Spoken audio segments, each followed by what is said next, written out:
السلام علیکم ورحمۃ اللہ وبرکاتہ نحمدہ و نصلی علی رسولہ الکریم اما بعد فاعوذ باللہ من الشیطان الرجیم بسم اللہ الرحمن الرحیم۔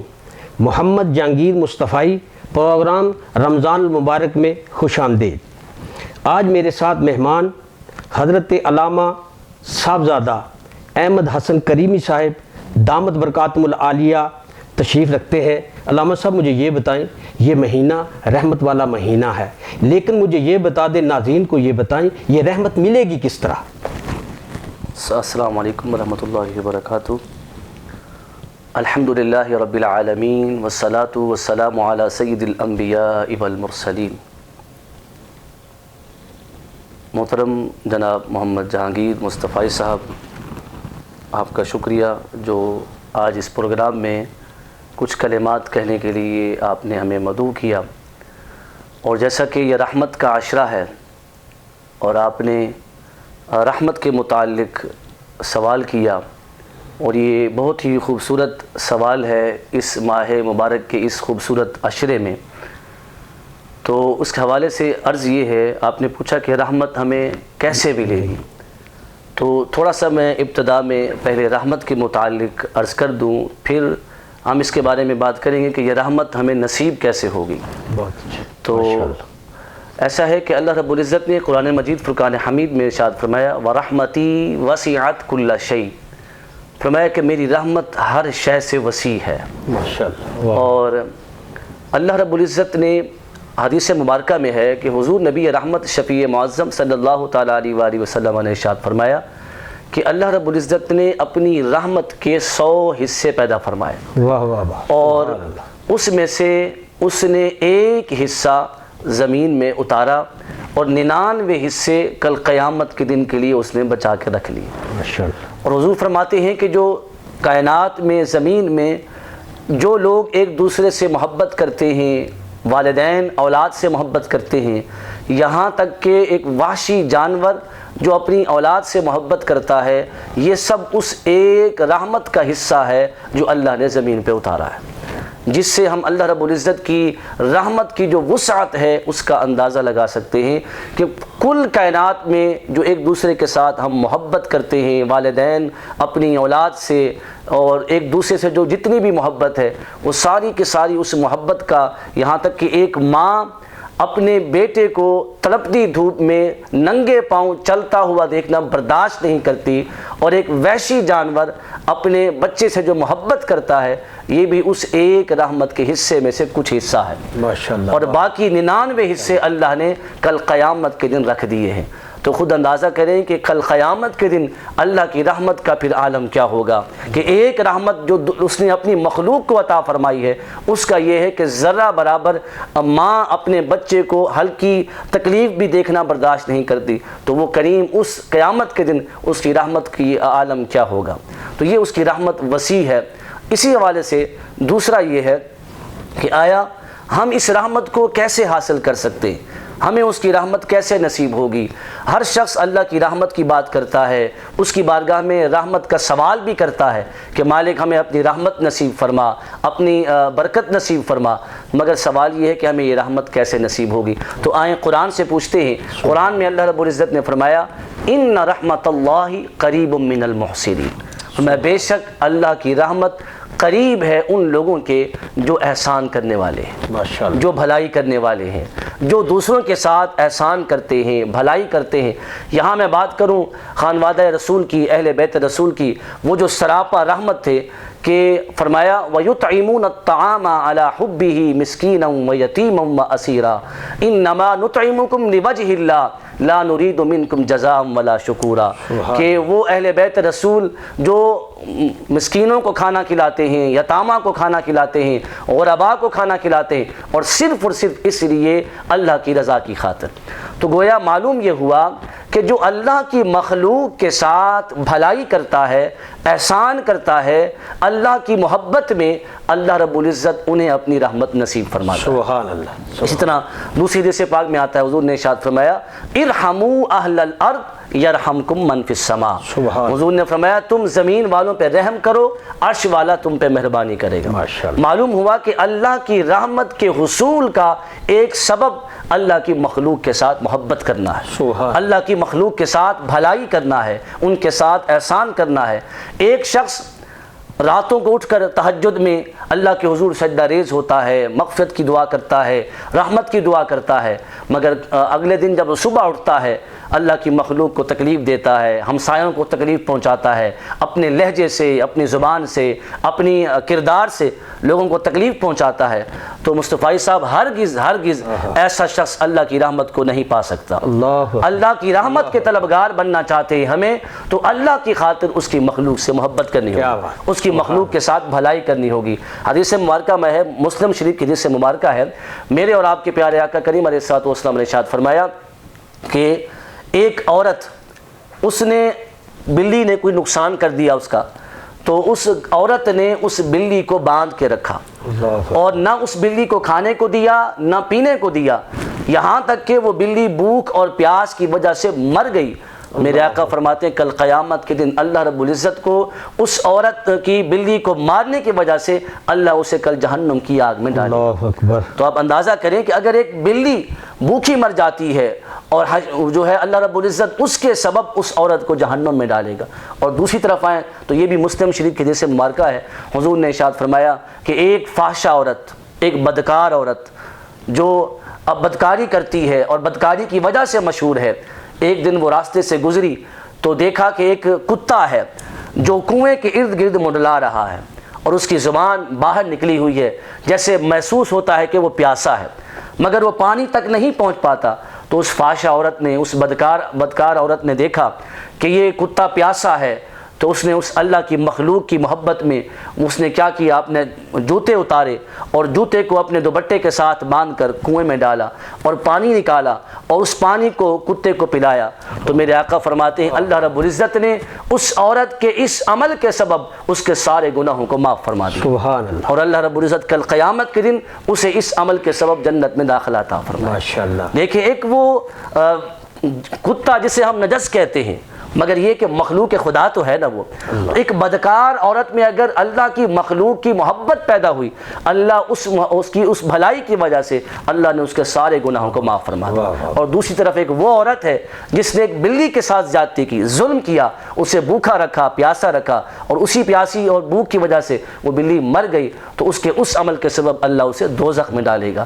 تو معلوم ہوا ہم اللہ کی رحمت کو حاصل کرنا چاہتے ہیں اور ہمیں چاہتے ہیں کہ ہمہ وقت ہمیں اللہ کی رحمت نصیب ہو، ہمیں چاہیے کہ ہم ہر وقت اللہ کی خاطر اس کی محبت میں اس کی مخلوق کے ساتھ بھلائی کریں، لوگوں کے لیے آسانیاں پیدا کریں۔ اور جیسے یہ رحمت کا عشرہ ہے، یہ ماہ مبارک جس کے بارے میں حضور نے ارشاد فرمایا مواسات کا مہینہ ہے، یہ بھلائی کا مہینہ ہے، تو اس ماہ مبارک میں میری ناظرین سے، تمام دوستوں سے گزارش ہے کہ جس قدر ہو سکتا ہے لوگ دوسروں کے لیے آسانیاں پیدا کریں، بھلائی پیدا کریں، سراپا خیر کا سرچشمہ بن جائیں۔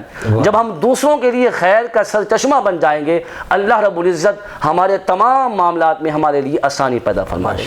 ہم دوسروں کے ساتھ زیادتی کریں اور ظلم کریں اور پھر راتوں کو اٹھ کر اللہ کے حضور رحمت کے طلبگار بنے، تو ہمیں اس کی رحمت نصیب نہیں ہو سکتی۔ ہم اللہ کی رحمت کے طلبگار بننا چاہتے ہیں تو سراپا خیر بن جائیں۔ اور حضور کا فرمان ہے خیر الناس من ينفع الناس، کہ لوگوں میں سے بہترین شخص وہ ہے جو اللہ کی مخلوق کے ساتھ بھلائی کرتا ہے۔ سبحان اللہ۔ تو یہ اللہ کی رحمت کے حصول کا، تو ہم نے اس گفتگو میں یہ جانا کہ ہم اللہ کی رحمت کو پانا چاہتے ہیں تو ہمیں اللہ کی مخلوق کے ساتھ بھلائی کرنی ہوگی۔ ایک اور مقام پہ آپ کے پاس ٹائم ہو تو حضور نے، اللہ پاک نے ارشاد فرمایا ایک دوسرے مقام پہ، پروردگار نے سورۃ حجرات کے اندر فرمایا انما المؤمنون اخوہ فاصلحوا بین اخویکم واتقوا اللہ لعلکم ترحمون۔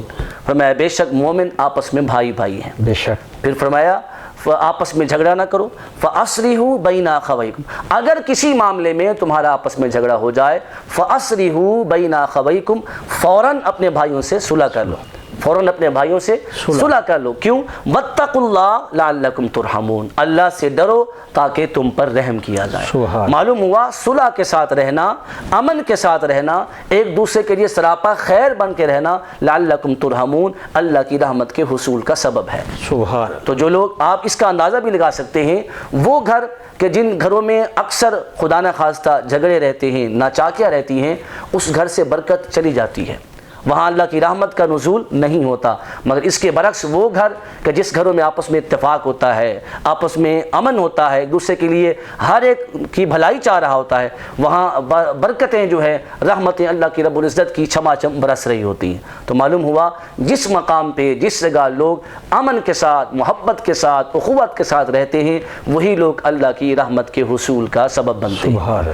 دعا ہے کہ اللہ رب العزت ہمیں ہمیشہ اپنی رحمتوں کے سائے میں رکھے, اور ہمیشہ اللہ کی مخلوق کے لیے پروردگار ہمیں اپنی مخلوق کے لیے سراپا خیر بننے کی توفیق عطا فرمائے. ماشاءاللہ, بڑے مخصوص انداز سے علامہ صاحب بیان فرما رہے تھے. علامہ صاحب مجھے یہ بتائیں کہ عین وقت سحری کا قریب ہے, بندہ نیند سے بیدار نہیں ہوتا, کیا کھانے پینے کے علاوہ روزہ ہو سکتا ہے یا نہیں؟ جی بہت اچھا سوال ہے, یہ آج کل کی ضرورت بھی ہے. اکثر ہمارے نوجوان چونکہ دین سے آگاہی نہیں رکھتے, تو اس حوالے سے عرض یہ ہے کہ جو نفلی روزہ ہے اس کے لیے تو حکم ہے کہ سحری کھا کر جو ہے وہ روزہ رکھا جائے, مگر یہ فرض روزہ ہے. ویسے سحری کی برکتیں بہت زیادہ ہیں. حضور نے ارشاد فرمایا سحری کھاؤ, اللہ نے تمہارے لیے سحری میں برکت رکھی ہے, شفا رکھی ہے, صحت رکھی ہے. مگر ایسے معاملے میں کبھی انسان ہے, نیند سے بیدار نہیں ہوا, سحری کا وقت گزر گیا ہے, تو اب چونکہ یہ روزہ فرض ہے تو وہ روزہ بغیر سحری کے ہی رکھے گا. اس کے لیے سحری کا ہونا کھانا ضروری, فرض یا واجب نہیں ہے. سحری کرنا سنت ہے, اور اس میں بے شمار برکتیں ہیں, ثواب ہے, صحت بھی ہے. مگر کسی وجہ سے بندہ بیدار نہیں ہو سکا تو اب وہ بغیر سحری کے اپنا روزہ رکھے گا, روزہ مکمل کرے گا. سحری کی وجہ سے روزے کو ترک نہیں کر سکتا. ماشاءاللہ, بڑے مخصوص انداز سے سوال کا جواب دیا علامہ صاحب نے. میرے ساتھ بلبل باغ مدینہ صوفی جاوید اقبال قادری صاحب بریک کے بعد انشاءاللہ میرے ساتھ ہوں گے. چھوٹا سا بریک لیتے ہیں, پھر ملتے ہیں.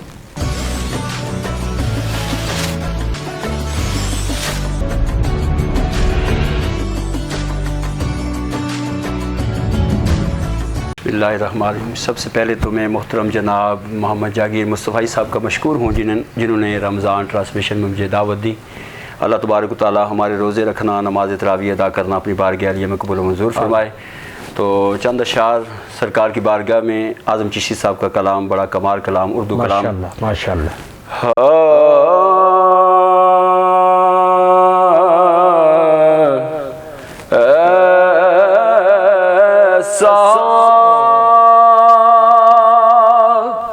کوئی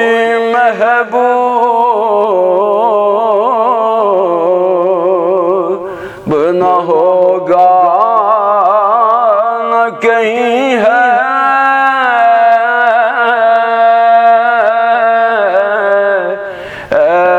ایسا کوئی محبوب نہ ہوگا نہ کہیں ہے,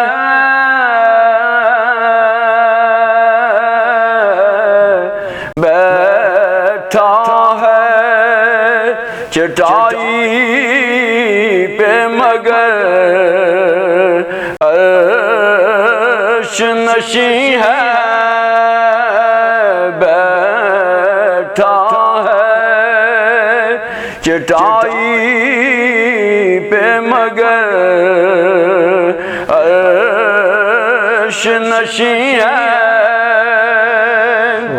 تو جو چاہے تو ہر شب ہو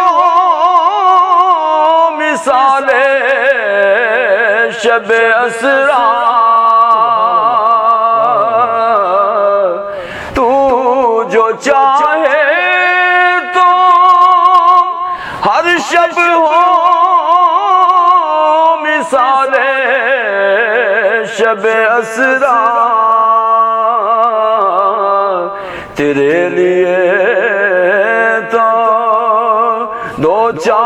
قدم عرش بری ہے تیرے لیے تو دو چار قدم عرش بری ہے بیٹھا ہے چٹائی پہ مگر عرش نشیں ہے ہر ایک کو میسر کہاں سے در کی غلامی ہر ایک کو میسر کہاں سے در کی غلامی اس در کا تو دربار بھی جبریل امی ہے اس در کا تو دربار بھی جبریل امی ہے بیٹھا ہے چٹائی پہ مگر عرش نشیں ہے دل گریا کا نام نظر سوئے مدینہ دل گریا کا نام نظر سوئے مدینہ آزم تیرا انداز طلب کتنا ہنسی ہے آزم تیرا انداز بیان کتنا ہنسی ہے ایسا کوئی محبوب نہ ہوگا نہ کہیں ہے ماشاءاللہ بڑے مخصوص انداز سے بلبل باغ مدینہ محمد جاوید قادری صاحب بارگاہ رسالت میں ہدیہ نعت پیش کر رہے تھے. میں دونوں مہمانوں کا شکریہ ادا کرتا ہوں. کل انشاءاللہ ایک نئے مہمان کے ساتھ، تب تک کے لیے اجازت. السلام علیکم ورحمۃ اللہ وبرکاتہ.